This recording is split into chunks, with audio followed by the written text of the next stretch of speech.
Welcome to the Fatal Facts of Fentanyl. This is dedicated to raising awareness of the illicit fentanyl crisis hitting the USA. It is killing tens of thousands of people who suffer from substance abuse, disorders, and first-time users. There are no boundaries. It is straight across the board with a number of deaths without any regard to race, sex, socioeconomics, age, education, religious background, or location. It is in every community within our country. The fentanyl crisis is deadlier than ever before for various reasons. It is time to address the many issues surrounding this crisis. It is time to listen and learn from experts. It is time to hear the many stories from people who have lost their loved ones due to death by deception. Change begins with each of us as individuals and collaboration with others towards this positive transformation. The goal is to save lives and families from this travesty. Awareness and education are the key. Knowledge is power.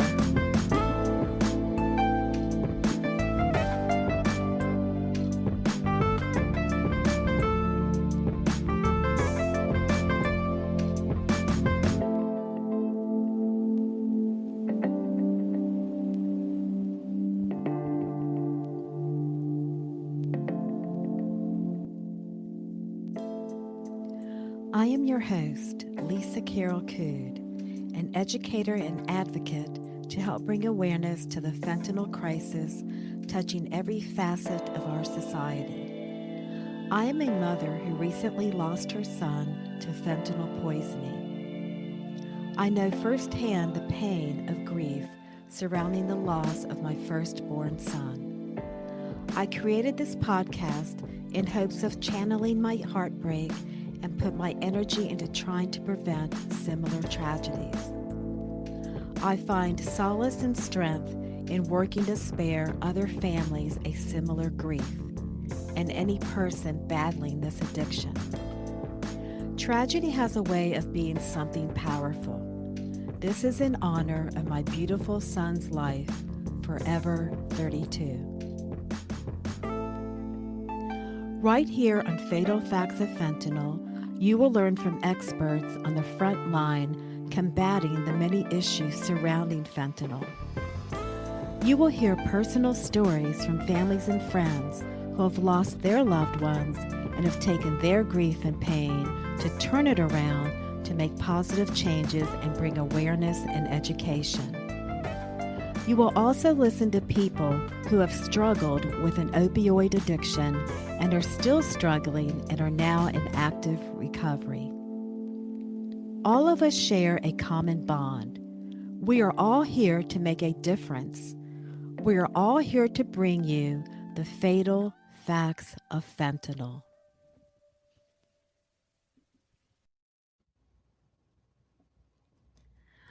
This gets more ridiculous every day.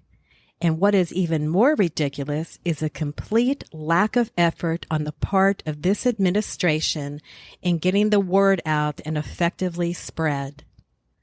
Also, where are the state and local public health agencies? It is our government's immediate responsibility to alert the public to any public health emergency. One would think that illicit fentanyl and the manner which it is deceptively distributed is one of those emergencies, but it is not. This needs to immediately be put in the spotlight. That was a quote from my next guest, Steve. Steve is retired from serving 31 years in law enforcement. He and his wife lost their daughter last year when she was 29 years old. His daughter Jessica leaves behind a beautiful 4.5-year-old little girl, to which Steve and his wife have custody and are raising their granddaughter to never forget the love of her mother. Welcome, Steve. If you will, please share your story about Jessica, my heartfelt empathy for you and your family. Well, thank you, Lisa, for having me, and it's an honor to be able to tell the story. And the important thing is getting the word out so we can hopefully minimize the impact on the rest of society. But January 22nd of last year, My wife went to Jessica's home where we had yet to hear from her. She was unexpectedly not giving us a call. So my wife, was essentially as a mother, she knew something was wrong. How she knew it was wrong, we'll never know. But when she got there, the doors were locked. She found a side door open, went inside, and found Jessica and her boyfriend dead on the couch in the living room. My phone rang. It was Cherie, obviously completely, out of control and grief stricken, and getting there, seeing my wife and knowing what she had had to witness was unbelievably overwhelming. And her strength to this day and how she's coping with this is just a miracle. And she's a real strong foundation for my strength in dealing with things. You mentioned Laura. That little girl is the center of our life at this particular time, and it wouldn't be any other way, obviously. But sadly, there's a lot of families that aren't as fortunate as we are throughout this country that wouldn't be able to be in a position of taking care of their grandchild or a surviving child that was left behind due to one of these tragedies. But we are, and again, she's the foundation of our survival. And I joke that I'll be 80 years old when she graduates from high school, but what a ride that's going to be. It'll be something we look forward to. Jessica's one mistake that night with her boyfriend, with Nicholas, was they were celebrating her birthday, and they ordered up some what they believed to be cocaine. They ingested it. Obviously, it killed them, and it was found to have fatal levels of fentanyl inside of it. Do I condone my daughter's use of a controlled substance or anything? No, but she wasn't unlike many thousands of people in our country that use these substances, but they use them and don't deserve to die in using them. She was deceived. Had she known there had been something like that in it, she never would have ingested it, and she'd still be here. And that's what we always say. Our little mantra is, but for fentanyl, our kids would still be here, and we'd be moving on down the line trying to get them some help when needed. Yes, Steve, you're right about that. No one deserves to die from this illicit fentanyl at all. I'm so sorry about this. As well as I do, there are countless families going through this right now as we speak. I know you wouldn't have it any other way with having your granddaughter in your life and raising her. Substance use disorder has a tremendous impact on families, especially the most vulnerable members, the children. As of August of 2020, approximately 2.7 million grandparents in the United States are raising their grandchildren. And yet, little is known about the characteristics and challenges many of these households face. Steve, with your firsthand experience, can you elaborate further about this statement? We've already raised our kids. Jessica, as we know, was 29 years old at the time of her death. She was raised. We'd gone through her childhood and her upbringing, and she was an adult. We now find ourselves in a position of, replaying that whole scenario again. Alara's 4.5 years old. We got her when she had just turned 3, and all the adjustmts that needed to be made, and we've had to make those. And I still work. My wife is the strength behind raising Alara, and but for her, I don't know what the heck would be occurring, because the responsibility, like I say, it's on her shoulders, and she just provides the love and the nurturing, and of course I love her too. But I'm grandpa. I have the luxury, I guess you could say, is I wake up in the morning, I leave, and I'm gone for 8, 10, 12 hours a day, and then when I come home, she's had the brunt of that situation, for that day. But it's an adjustment we've had to make, and wouldn't like everybody else that's in this position. You wouldn't have it any other way, because that's our little human being, and she needs the continuing love and nurturing and a place to grow and thrive when she's grown up. And she'll, like you said at the beginning, she'll never lack for any knowledge of the love that her mother had for her, and that but for number one, a bad decision, number two, the deceptive idiots that poisoned her mother, she'd still be here. But it is what it is, and we'll survive it, and we will, one day watch her grow. So. Well, thank God for you and your wife and your granddaughter right now. As you know, some children are not so fortunate to have the love and care of their grandparents or other family members when their mom or dad die from this. Some are placed in foster care. Right. The opioid crisis affects every member of a family within our society. Steve, I'm going to take you into a different direction now, but thank you for sharing that. And as a retired officer in law enforcement, I want to thank you for your service. Your career was not an easy one. I am sure you have witnessed some very harsh realities. I'd like to hear some incidences about how drug-related deaths are investigated. What challenges do police officers face within our current judicial systems? Well, probably the biggest challenge is the recognition of what it actually is. Most officers, and I was one of them, and even had that feeling prior to Jessica's death of,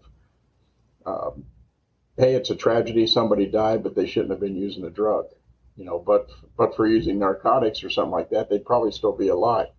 Now, Jessica's death caused a complete attitudinal paradigm shift in my mind relative to empathy for what's actually occurring. And it does occur because of fentanyl. And again, it's back to our tagline, but for fentanyl, they'd still be here and we could deal with it. Police officers have to overcome that let's just call it what it is. It's a stigma of addiction. It's a stigma that leads to a lack of empathy and maybe a little bit of callousness on the part of police officers in dealing with these situations.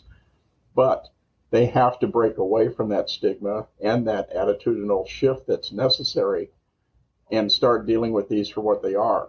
You get to a home and you have a 13 or 14-year-old child laying there dead. That's not an overdose. And typically there's no signs of physical injury or trauma or anything. So what is it? It may be a drug, but how many drugs cause somebody to die, through a single ingestion of it? Many of these parents and most of these kids are found, in the comfort of, the secure surroundings of their home by a family member, by their parent the following mornings or whatever. They wake up, they go to the room, their kid's dead. Why are they dead? They don't know. You'll find the remnants of possibly a pill laying there. We all have heard about the M30, the blue pills that are, counterfeits and Percocets and things such as that. And the remnant is there. How many people die of after ingesting a single pill? You don't. And that's the other problem that we have, is where we consider these as accidental overdoses. You don't overdose on something that you don't know you're taking. Somebody is being deceptively poisoned, and you can't overdose on something that you don't know that you're taking. And in taking it, you're being poisoned. In being poisoned, you're being murdered. And in being murdered, the police officers have to try to determine through their investigative efforts where that drug came from, because it's going to affect other people too. Yes, you actually touched upon another question that I was getting ready to ask you, but let's just talk about it a little bit further. In your opinion, with the illicit fentanyl deaths taking place, should these deaths be treated like another overdose death or homicide poisoning? Well, of course it's a homicide poisoning. When somebody, again, when we talk about, you keep hearing this terminology about a fentanyl-laced pill. It's not a fentanyl-laced anything. This is an actual pill that is manufactured to mimic and look like a legitimate pharmaceutical. Again, like an M30, the blue M30 pill that looks like the old Percocets or Oxycontin or whatever the heck they were. And these manufacturers and distributors are doing that and selling them under the auspices that it's a prescription drug. It's not. It's a poison. That drug has nothing but a base filler along with fentanyl that's been added to it, mixed up, put into a pill press, and then sold to somebody who, inadvertently takes it thinking they're getting something to calm their nerves or to help them to relax or whatever the heck they're doing it for. Instead, they're poisoned. These are murders. Let's go back to 1985 in Chicago with the infamous Tylenol case back then. Years and years and years ago, there were 5 or 6 people that were killed after they went to a drugstore or whatever and bought Tylenol. That Tylenol was subsequently found to have been, spiked with cyanide. People went home, they took it. Well, and what was the reaction of our nation with that incident? Hell, they shut down everything. They removed every container of Tylenol from the shelves. We now ended up with, different packaging rules to where you can't tamper with it and everything else. Well, the same thing is happening in this day and age, but it's not 6 people that are dying. It's 300 people plus a day throughout our country that are dying from fentanyl. And fentanyl that's been put into pills to mimic a pharmaceutical. And people are dying from this. Are these people, really intending on people to die? I wouldn't go that far. I think what they're trying to do is addict people. Fentanyl is highly addictive. And once you addict somebody, they're going to want your product. And if you have somebody that wants your product, you're going to have a continuing market. And with that continuing market, you're going to have continuing money to be made. And it's all about money. That's all it is.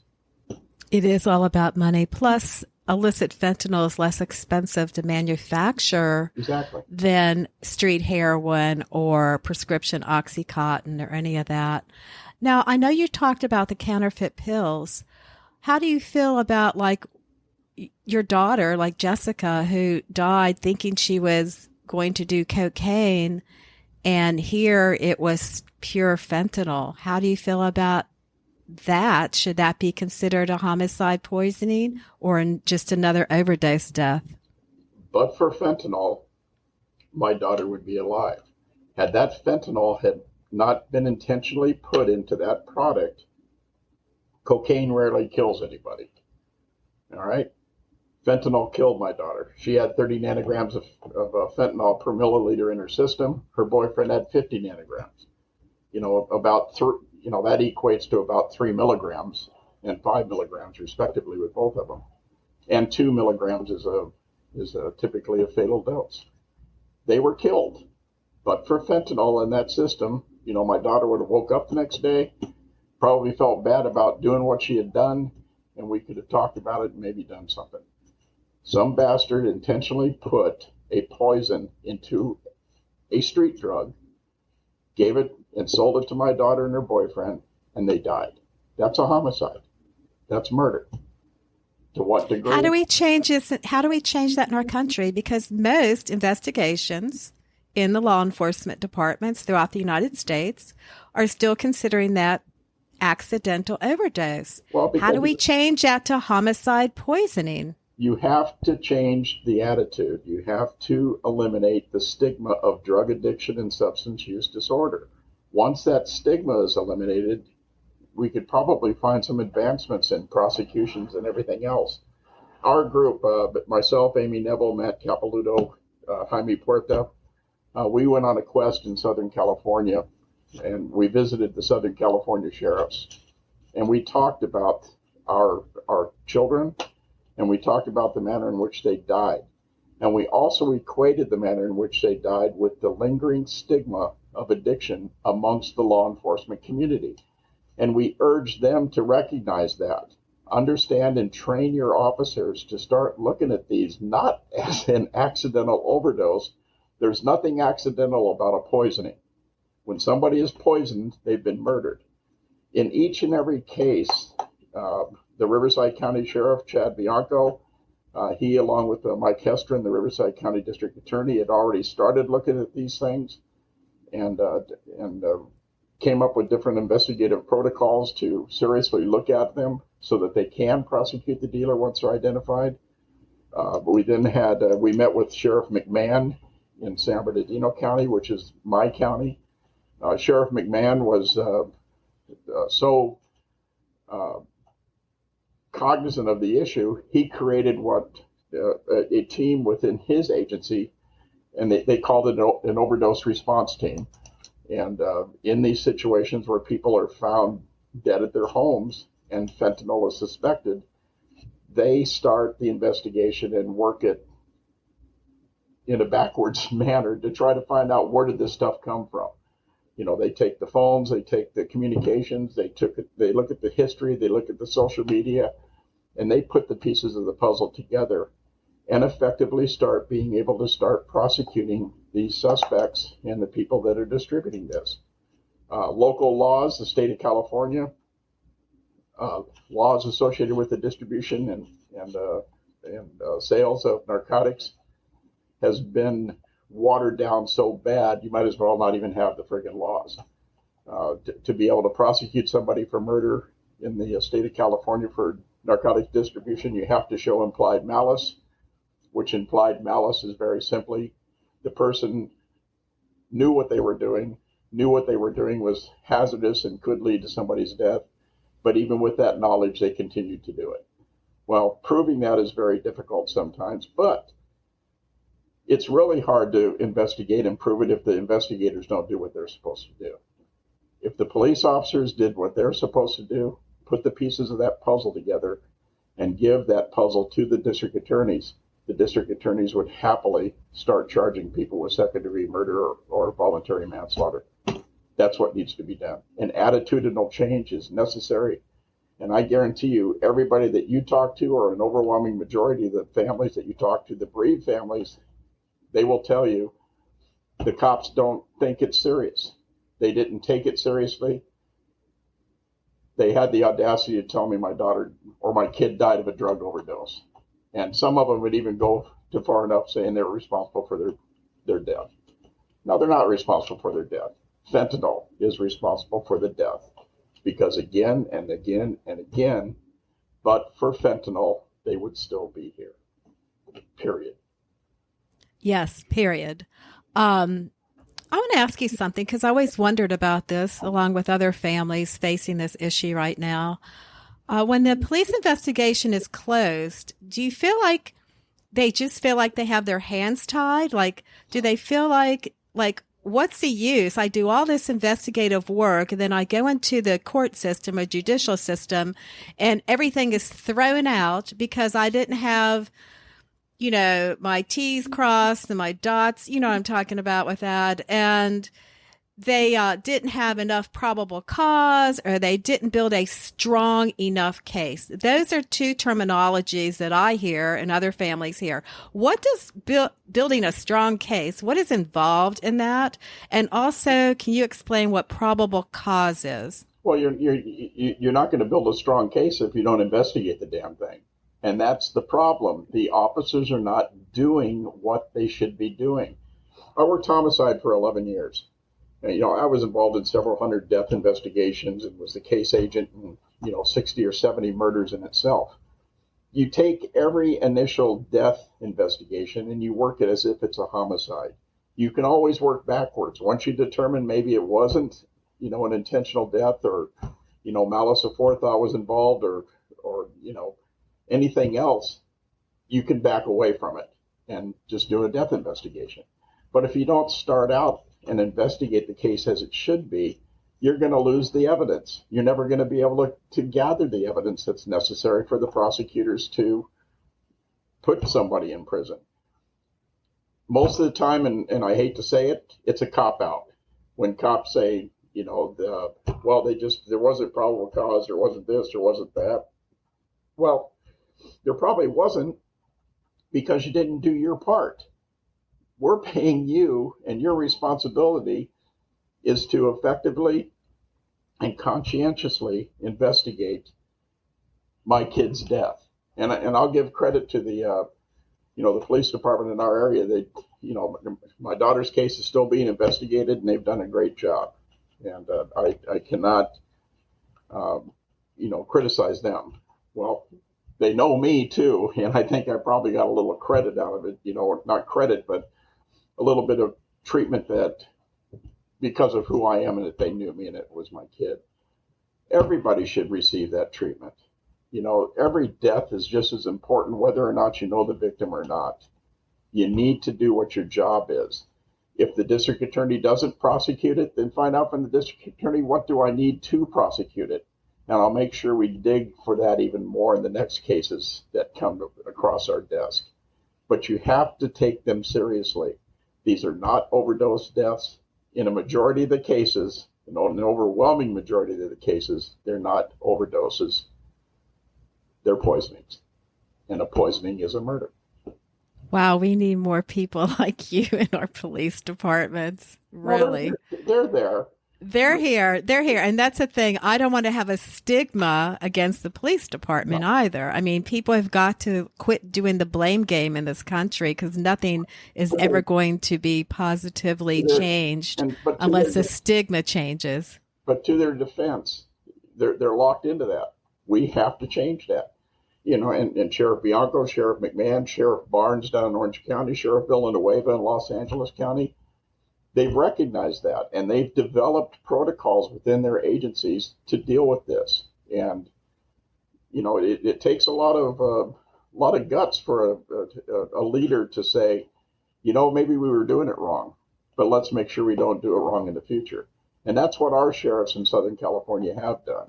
And we're very gracious for it. And Rome wasn't built in a day, but no, it was. The foundation, to capitalize on it in the future, it's there, and it's starting.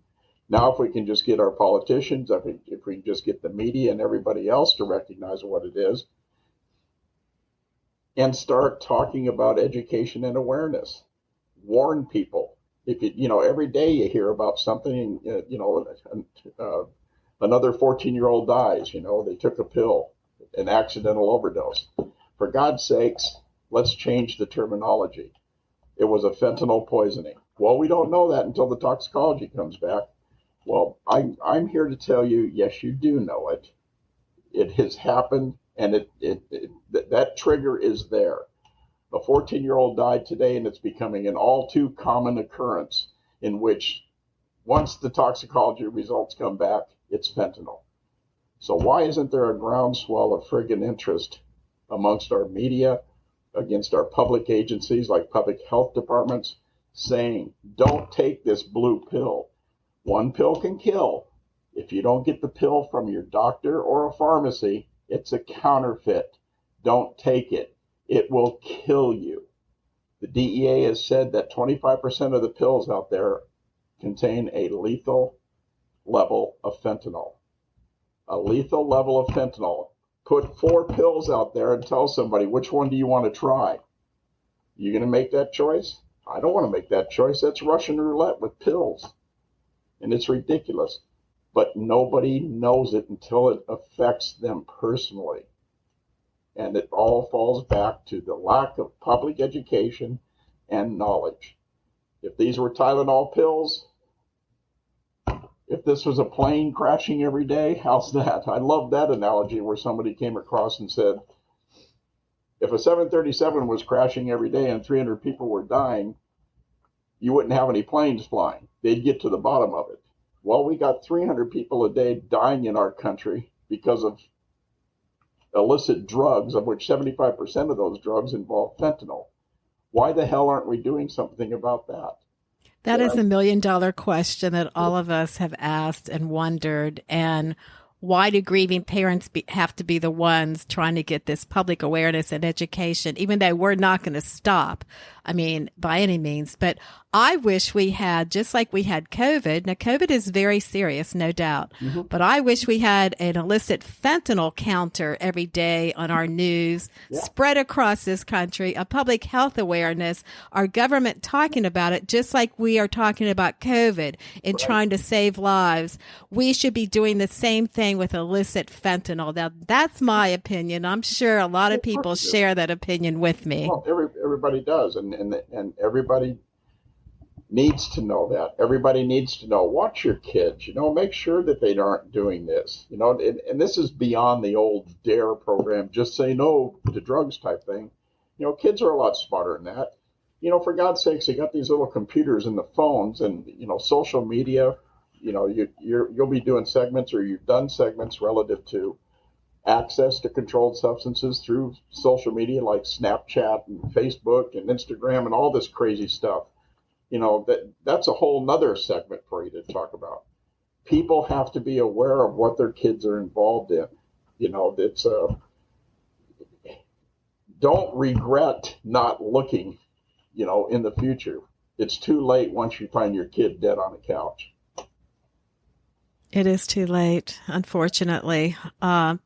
You're exactly right. Parents, teachers, administrators, everybody in this country needs to be concerned, and they should be concerned, and they need to be aware of what is going on, because these are facts that we are dealing with. This isn't in some conspiracy theory. No. This isn't anything. These are real factual stories and experiences that people need to wake up and learn from to try to prevent other travesties from happening in this country.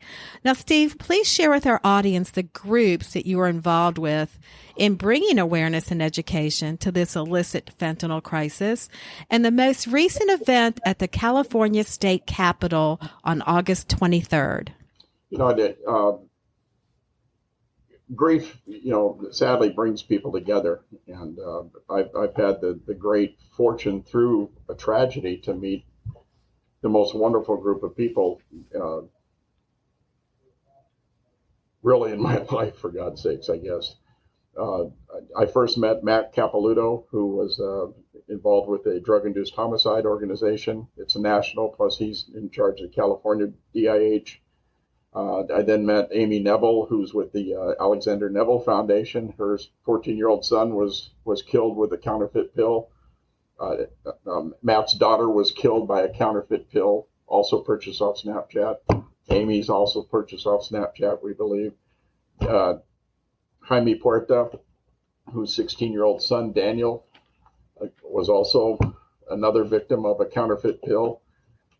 We met. We came together. We last year around October, or the year before, I can't even remember.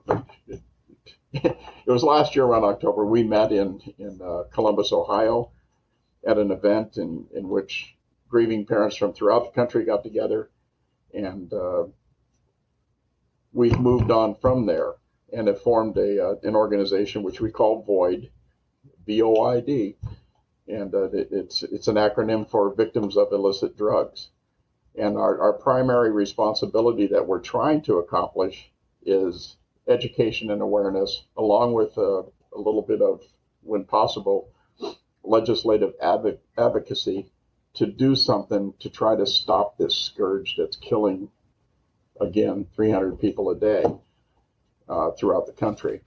We met in Sacramento with another organization which is called the California Peace Coalition, which the California Peace Coalition was formed by a gentleman named Michael Schellenberg. He's a former progressive liberal who has essentially seen the light and saw that the way that drugs are being dealt with in our country and mental health assistance and everything is completely inadequate. So the California Peace Coalition was formed. It's comprised of many advocacy groups, from mental health, from the drug industry to whatever, and we're all trying to work together towards a better society in which the tools are provided and available, in which we can get help for the mentally ill, our substance use people, and addiction and the like. And it's a big effort. And again, Rome wasn't built in a day, and it's going to take a long time to build a foundation and get this stuff moving because, again, people aren't listening. Well, thank all of you for doing your relentless work in bringing awareness and education and going to these events and trying to do something. And I will put under your description of your episode here on Fatal Facts of Fentanyl, I will put the links to all of the organizations that you just mentioned so people can click them on and do a little bit more research on their own so they will learn more about what each of these organizations stand for and possibly get involved with them themselves. That's great. We're having our first conference this year. It'll be in February of next year here in Orange County, California. I'll get you some information. You can get it out to your listeners and social media and the like. And anybody that would like to attend, we'd love to have you. We're going to have some very noted speakers that are from the industry that are well versed in the problem and some very good suggestions on what needs to be done. But again, education and awareness is the foundation of it. And that's what needs to happen. Knowledge is power. And we don't have any power right now because most of our country doesn't possess the knowledge. You're right. But you know what? I think I've been involved with this. I've only had, 6 episodes of this. And each week, each day, I see more and more positive things going on to bring awareness and education and more changes. And like you said, it's going to be slow, but it's getting there. Right. It's getting there. So I think we just cannot give up on hope. And you know that we are all motivated on the same common cause to try to save lives and spare other families this grief. I mean, I call it a crusade mission, whatever you want to call it. Well, that is a coalition. I've gotten to a point now to where I tell a lot of people when they, it's easy to say my condolences for your loss and things such as that. I want to spread the word to people. Don't waste your words with condolences anymore. Let's put your words to action, and let's put your words in memory of my daughter who died. Put your condolences into action and start spreading this damn word. And, I appreciate condolences and all the like, but I'm tired of them. I'm done listening to them. Let's put it to, some aggressive workings throughout our country to where we don't have to say we're sorry to hear about your daughter's death anymore. Yeah, I totally agree. Actions speak a lot louder than words. Yeah. Well, thank you. And as you can see, there are many issues in the United States due to the fatal facts of fentanyl and other drugs within our society. Yes, this is a major epidemic that has been going on in the past decades and increasingly getting worse with the number of deaths due to illicit fentanyl. There are no easy answers and one-size-fits-all solutions. All I do know is by ignoring and not talking about this crisis facing all Americans, there will be no basis towards much-needed changes in our country. We need leaders addressing and doing something, and quit acting like this epidemic is like an elephant in the room. By people ignoring these facts does not make them go away. Just because people don't want to acknowledge or have the attitude that it's like, well, it doesn't affect me, does not make it true. This kind of narrow-mindedness gets you nowhere. My wish is for all people to be like Steve and others who step up to plate, put their actions where their mouth is, and are having true convictions of their hearts, and most importantly, true compassion. Thank you, Steve. God bless you and your loving family. Thank you, Lisa. It's been a pleasure. Bye. Take care. Thank you. Bye-bye.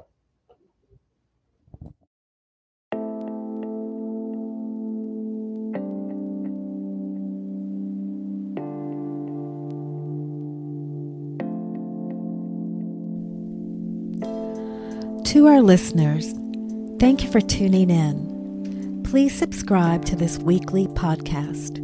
Visit our website, which is linked below in the description.